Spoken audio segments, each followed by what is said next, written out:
स्वागत है आप सभी का आपके अपने YouTube चैनल मैत्री इंस्टीट्यूट में, जहां पर हम आपके लिए लेकर आए हैं विलोम शब्द की दूसरी क्लास। और इस कक्षा में हम आपके साथ पढ़ने वाले हैं विलोम शब्द के पहली क्लास से आगे के प्रश्नों को। आप देख पा रहे हो कि आपके पास 36 वाला है, अर्थात इससे पूर्व हमारे 35 प्रश्न हो चुके हैं।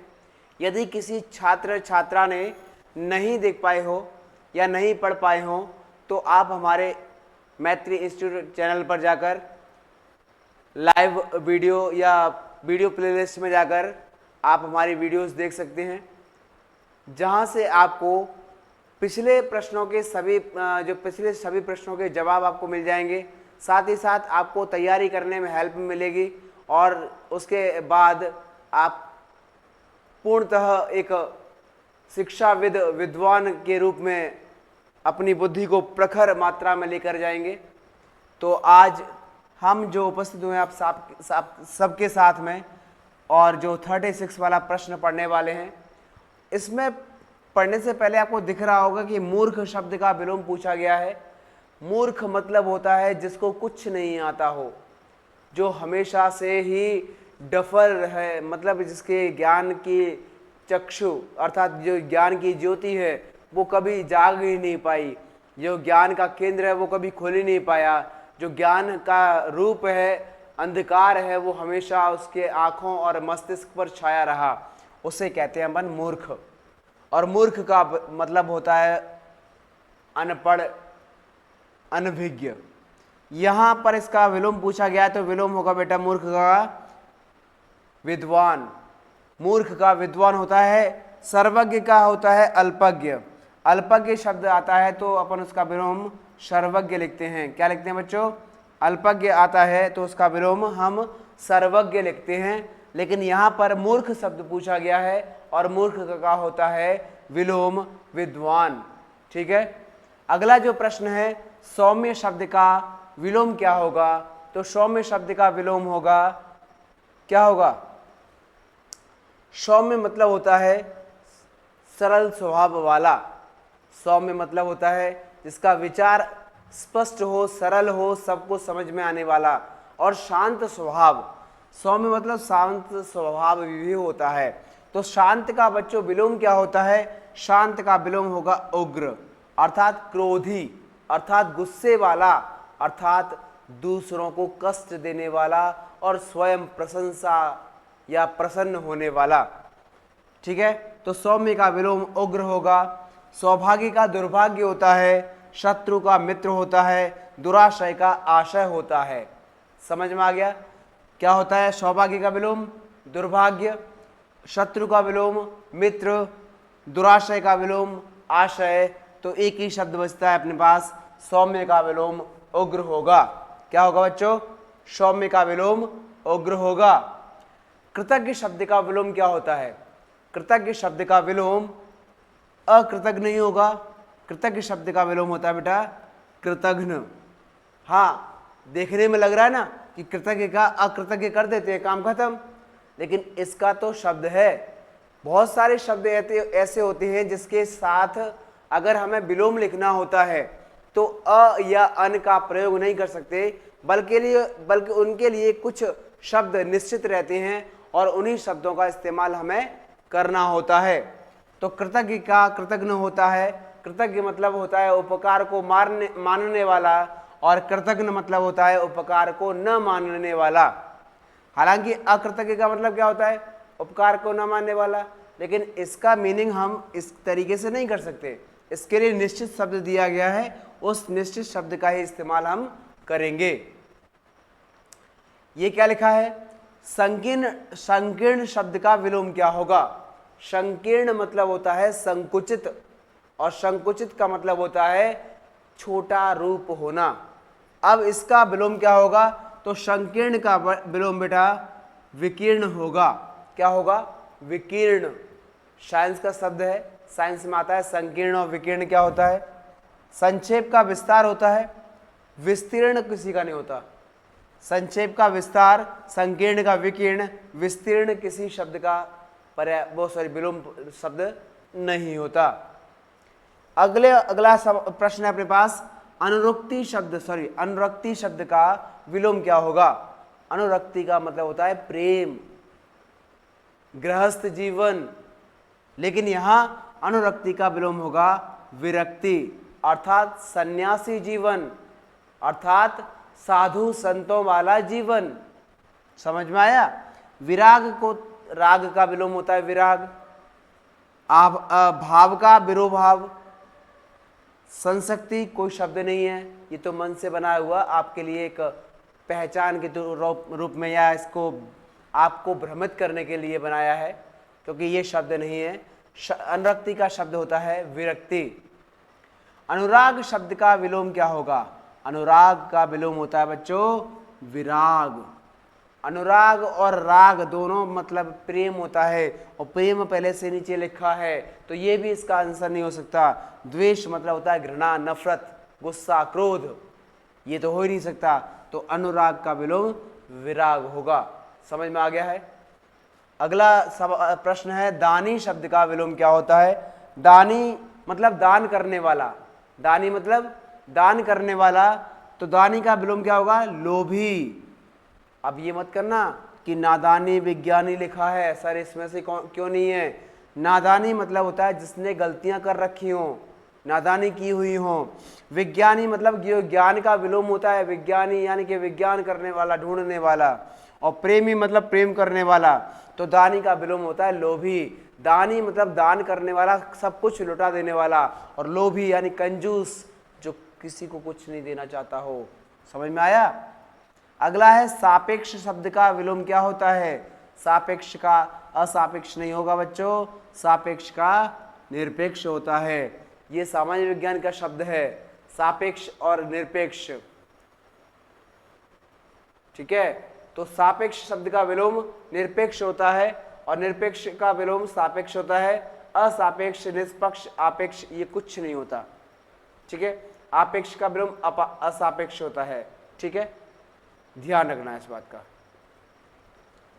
अगला जो प्रश्न है, विग्रह शब्द का विलोम क्या होता है?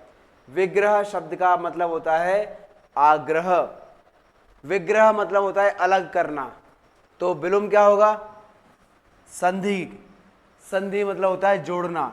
विग्रह मतलब अलग करना, और संधि मतलब जोड़ना, तो इसका सही उत्तर होगा बच्चों संधि करना। क्या होगा? संधि करना। संधि मतलब जोड़ना, दोस्ती करना, मित्रता करना, लेकिन विग्रह मतलब अलग करना, दुश्मनी रखना, ये होता है इसका विलोम। समास शब्द का विलोम क्या होता है? समास का न्यास नहीं होता, श्वास नहीं होता, प्यास नहीं होता, इसका उत्तर होता है व्यास।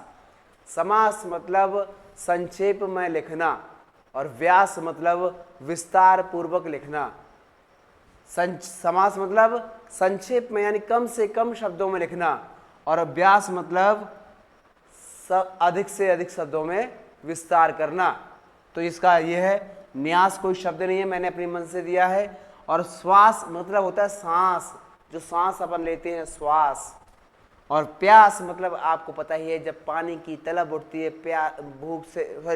प्यास से हमारा जब चेहरा पानी की याद में, जब हमारा मुख सूखने लगता है, तो जो मन की आकृति बनती है, मन का जो भाव निखर के आता है, उस भाव को हम प्यास कहते हैं, प्याज नहीं कहते। भय शब्द का विलोम नहीं है। अब हमें भय शब्द का विलोम नहीं है ढूंढना है, तो भय का क्या होता है विलोम? अभय होता है, निर्भय होता है, निडर होता है।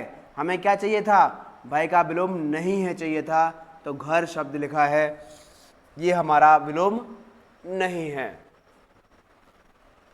संधि शब्द का विलोम क्या होता है? थोड़ी देर पहले ही आया था इसका अपोजिट कि संधि शब्द किसका विलोम था। अब यहाँ थोड़ा सा घूम फिर के फिर से आ गया, तो संधि का विलोम होता है बच्चों विग्रह। तो क्या सवाल पूछा गया था विग्रह शब्द का विलोम क्या होता है, तब हमने संधि लगाया था, और अब पूछा गया संधि का विलोम क्या होता है, तो हम लगाएंगे विग्रह। अर्थात हमने आपको घुमा फिरा कर प्रश्न इसलिए दिया ताकि आपसे ये पूछा जा सके कि आपको ये याद है या नहीं। नाश का विलोम क्या होता है? नाश का पर्यायवाची विनाश होता है, और नाश का विलोम होता है निर्माण करना, समझौता नफरत करना, और युद्ध का बचाव करना। ये शब्द नहीं है, संधि का सिर्फ विग्रह होगा। अब कह रहा है कौन सा विलोम युग्म त्रुटिपूर्ण है, मतलब हमें देखना है इनमें से कौन सा जो शब्द है जो एक दूसरे का सही से विलोम नहीं है। हो सकता है कोई किसी का पर्यायवाची हो, तो अपेक्षा का विलोम उपेक्षा होता है, अग्रज का अनुज होता है, उन्नत का अवनत होता है, आदान का प्रदान होता है। किंतु यहां उन्नत है, यहां अवगत है। अगर आपने गौर से देखा हो तो यहां पर उन्नत है और अवगत है। उन्नत का क्या होता है, विनाश होता है, लेकिन यहां तो अवगत दे रखा है, अर्थात यही हमारा सही उत्तर है। क्योंकि ये कह रहा है त्रुटिपूर्ण यानी गलती वाला कौन सा है, तो पहली बात तो इसमें डैश नहीं लगी बीच में, अर्थात जिसको अपन कहते हैं योजक चिन्ह नहीं लगा, और साथ ही साथ ये इसका विलोम शब्द भी नहीं है, अर्थात यही हमारा उत्तर होगा। ये कह रहा है अवनति शब्द का विलोम क्या होता है, तो अवनति शब्द का विलोम होता है उन्नति, क्योंकि अवनति माने होता है नष्ट हो जाना और उन्नति माने होता है सफलता प्राप्त कर लेना और ऊंचाई पर पहुंच जाना। ठीक है, नत नवत अवनत ये कुछ नहीं है, ये शब्द नहीं है, ये है अपना उत्तर उन्नति, क्योंकि अवनति मतलब नीचे की ओर जाना और उन्नति मतलब ऊपर की ओर जाना। तो जो ऊपर की ओर जाता है उसे उन्नति कहते हैं और जो नीचे की ओर जाता है उसे अवनति कहते हैं। यथार्थ शब्द का विलोम क्या होता है, यथार्थ शब्द का विलोम होता है बेटा काल्पनिक।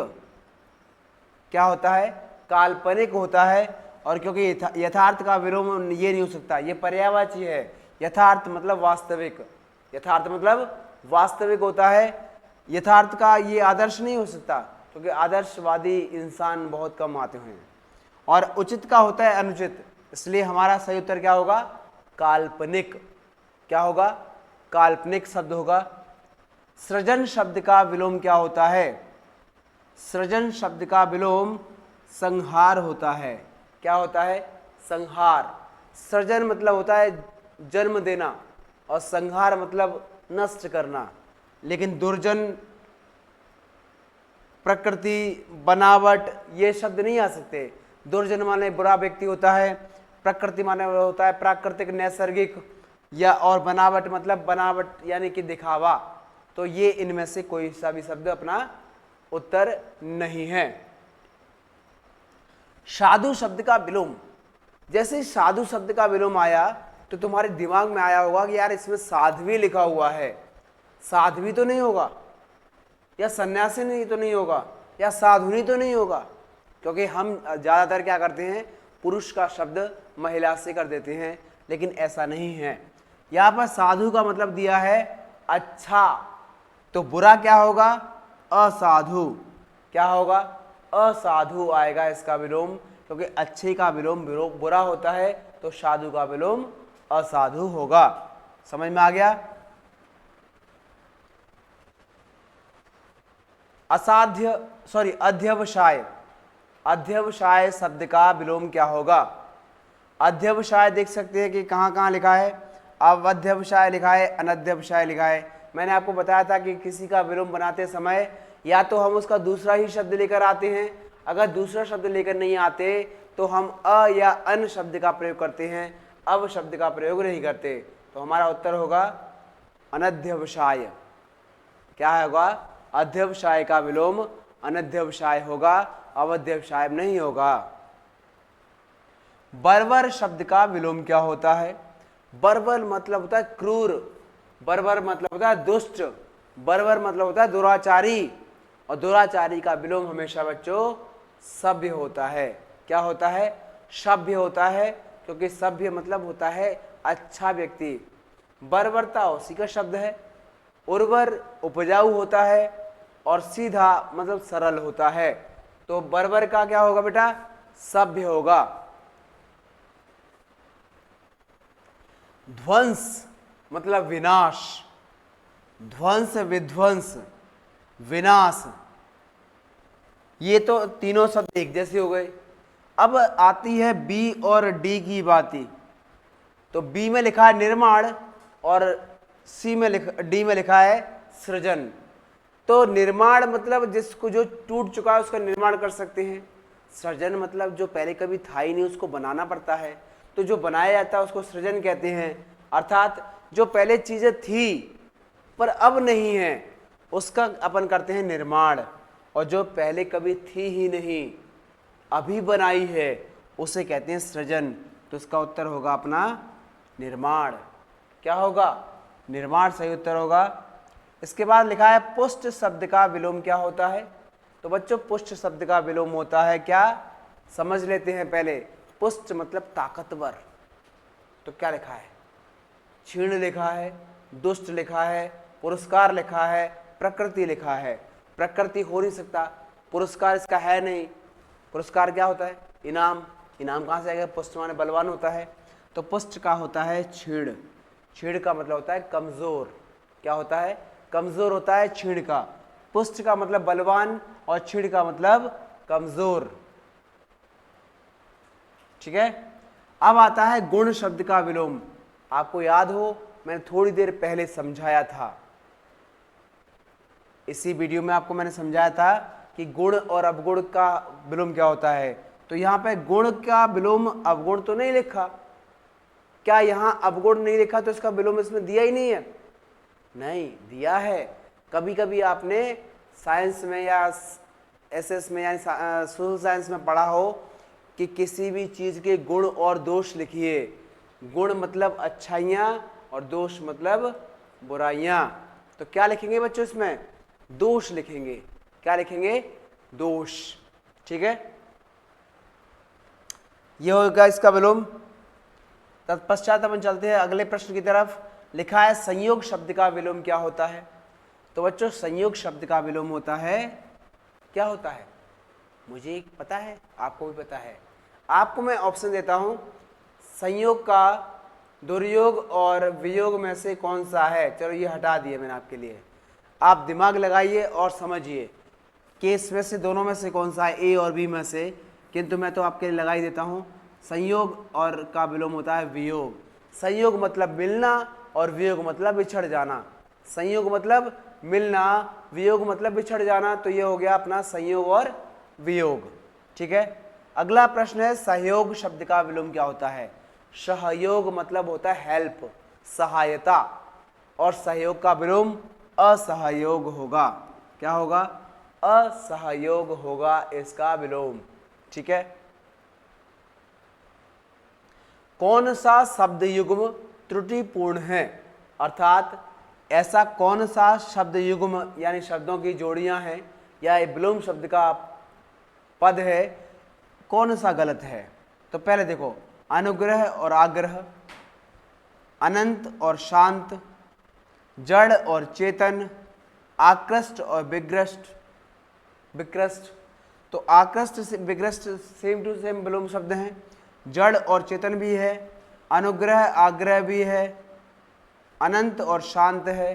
तो ये हमारा सही उत्तर होगा, क्योंकि अनंत मतलब असीमित, असीमित, शांत मतलब स्थिर। तो असीमित का सीमित होता है, स्थिर नहीं होता। फिर लिखा है ऋजु शब्द का विलोम क्या होता है। ऋजु मतलब होता है बच्चों सीधा। क्या होता है? ऋजु मतलब सीधा होता है। तो सीधा का उल्टा होना चाहिए विलोम टेढ़ा। टेढ़े को संस्कृत में क्या कहते हैं? वक्र कहते हैं। क्या कहते हैं? वक्र कहते हैं। और वक्र इसका सही आंसर होगा। समझ में आ गया? साधारण नहीं हो सकता यार, समान विकृति ये भी नहीं हो सकता, क्योंकि इनकी मीनिंग इसकी मीनिंग से अलग जा रहे हैं और हमें शब्द का मीनिंग मैच करना है बिल्कुल तरीके से। फिर क्या है अपने पास? आकलन। आकलन शब्द का विलोम क्या होता है। तो आकलन शब्द का विलोम बेटा विकलन होता है, संकलन नहीं होता। आकलन, संकलन, समाकलन, प्राकलन ये सभी एक दूसरे के पर्यायवाची हैं। उत्तर क्या होगा? विकलन। यानी कि कहते ना मैंने उसका आकलन कर लिया है और मैं समझ गया हूं कि उसके अंदर क्या क्या है। तो आकलन मतलब होता है अनुमान लगाना। तो विकलन इसका उत्तर होगा। विकलन मतलब जिसका कोई अनुमान नहीं लगाया जा सकता। ठीक है, चलिए अगले प्रश्न की तरफ बढ़ते हैं। हमारा अगला प्रश्न है, कौन सा विलोम युग्म त्रुटिपूर्ण है? अर्थात फिर से वही सवाल कि कौन सा शब्द ऐसा है, कौन सा विलोम पद ऐसा है जो बिल्कुल सही तरीके से नहीं है। क्षर का होता है अक्षर, विलोम है। समास का व्यास, विलोम है। स्वल्पायु चिरायु विलोम नहीं है, क्योंकि यहाँ अल्पायु लिखा होता तो चिरायु सही था, लेकिन यहाँ लिखा है स्वल्पायु। और आहार विहार ये सही है, तो इसका सही उत्तर होगा बेटा अपना स्वल्पायु और चिरायु। स्वल्पायु मतलब अपनी छोटी आयु, चिरायु माने किसी की भी बड़ी आयु, आयु मतलब उम्र, एज। तो ये स्वल्पायु और चिरायु एक दूसरे में सही उत्तर नहीं है। अगला फिर से पूछा गया वही सवाल, कौन सा विलोम शब्द त्रुटिपूर्ण है? तो देखो, उत्तर का निरुत्तर, आधार का निराधार, शुभ का लाभ, विपत्ति संपत्ति, 4 ऑप्शन दिए हैं। आपको यहां दिख रहा होगा ये सब एक दूसरे के विलोम हैं, लेकिन ये एक उसका पर्यायवाची है, शुभ और लाभ, फायदा ही फायदा। शुभ और लाभ मतलब फायदा ही फायदा। ये शुभ लाभ कौन है पता है आपको? शुभ लाभ गणेश जी के पुत्र हैं, रिद्धि सिद्धि के गर्भ से पैदा हुए, शुभ और लाभ, ये दोनों फायदा ही फायदा शब्द का है। अति बहुत ज़्यादा मुनाफा कमाना, तो इसका विलोम ये गलत है, क्योंकि विलोम में हमेशा एक दूसरे का उल्टा लेना पड़ता है, और यहाँ तो पर्यायवाची चल रहा है। प्रश्न अगला लिखा है, सामिस शब्द का विलोम क्या होता है? सामिस का विलोम होता है, ना तो तामसिक होता है, ना मासिक होता है, ना अमासिक होता है केवल निरामिष। क्योंकि आप देख पा रहे हो श लास्ट में और स लास्ट में, उनमें तो श है ही नहीं, तो मिलाएं कहाँ से? तो सामिस का विलोम निरामिष होता है। ठीक है, अगला प्रश्न है अपने पास, शाकाहारी शब्द का विलोम क्या होता है? शाकाहारी मतलब जो केवल सब्जियां खाता हो और मांस वगैरह नहीं खाता हो, वो शाकाहारी होता है। मासिक माने महीने का, मासिक तो हो ही नहीं सकता ना। फिर आता है मांसाहारी, तो मांसाहारी मतलब मांस खाने वाला, तो ये शाकाहारी का विलोम मांसाहारी हो जाएगा। फिर लिखा है आमिष, आमिष तो इसका शब्द है ही नहीं, आमिष मतलब आनंद। और सर्वाहारी लिखा है, वैसे सर्वाहारी होता तो हो जाता, सर्वाहारी मतलब सब कुछ खाने वाला, मतलब हमारी तरह सिंपल भोजन करने वाला भी हो सकता है और मांस खाने वाला भी हो सकता है। तो शाकाहारी का विलोम होता है बेटा अपना मांसाहारी। ठीक है, प्रश्न नंबर 67 की तरफ बढ़ते हैं। अमृत शब्द का विलोम क्या होता है? अमृत शब्द का विलोम मृत नहीं हो सकता, जहर नहीं हो सकता, घृणा नहीं हो सकता। अमृत का विलोम होता है विष। क्या होता है? विष होता है, क्योंकि जहर शब्द अलग है, विष शब्द अलग है। अमृत संस्कृत शब्द है, तत्सम शब्द है, उत्तर भी हमें तत्सम शब्द ही चाहिए, इसलिए इसका सही उत्तर होगा विष। क्या होगा? विष होगा इसका सही उत्तर। और अगला प्रश्न है 68, देव का विलोम क्या होता है? देव मतलब होता है देवता, देव मतलब देवता होता है। और देवता का विलोम क्या होता है बच्चों? देवता का विलोम होता है, देव का होता है दानव, देव का दानव होता है। क्योंकि भगवान हमेशा मानव रूप में जन्म ले लेते हैं, पर कभी राक्षस बनकर जन्म नहीं लेते, इसलिए देव का उल्टा दानव होता है, मानव नहीं होता। समझ में आ रही है? हाँ, क्योंकि सधव कोई शब्द नहीं है और सुरेश तो देव ही है। 69, स्वजाति शब्द का विलोम क्या होता है? तो स्वजाति मतलब अपनी जाति, और स्वजाति का विलोम विजाति मतलब दूसरों की जाति। ये कुजाति सुजाति कुछ नहीं होता, सिर्फ होता है विजाति मतलब दूसरों की जाति, और स्वजाति मतलब अपनी जाति। मैंने जैसे कहते ना, मेरी जाति का कौन सा व्यक्ति है, तो दूसरे की जाति को कौन सा, तो दूसरे की जाति को अपन विजाति कहते हैं। और आज की कक्षा का अंतिम प्रश्न नाम है उन्मीलन शब्द का विलोम क्या होता है? उन्मीलन मतलब होता है खोलना, उन्मीलन मतलब खोलना। तो बंद करना किस शब्द का मीनिंग होगा?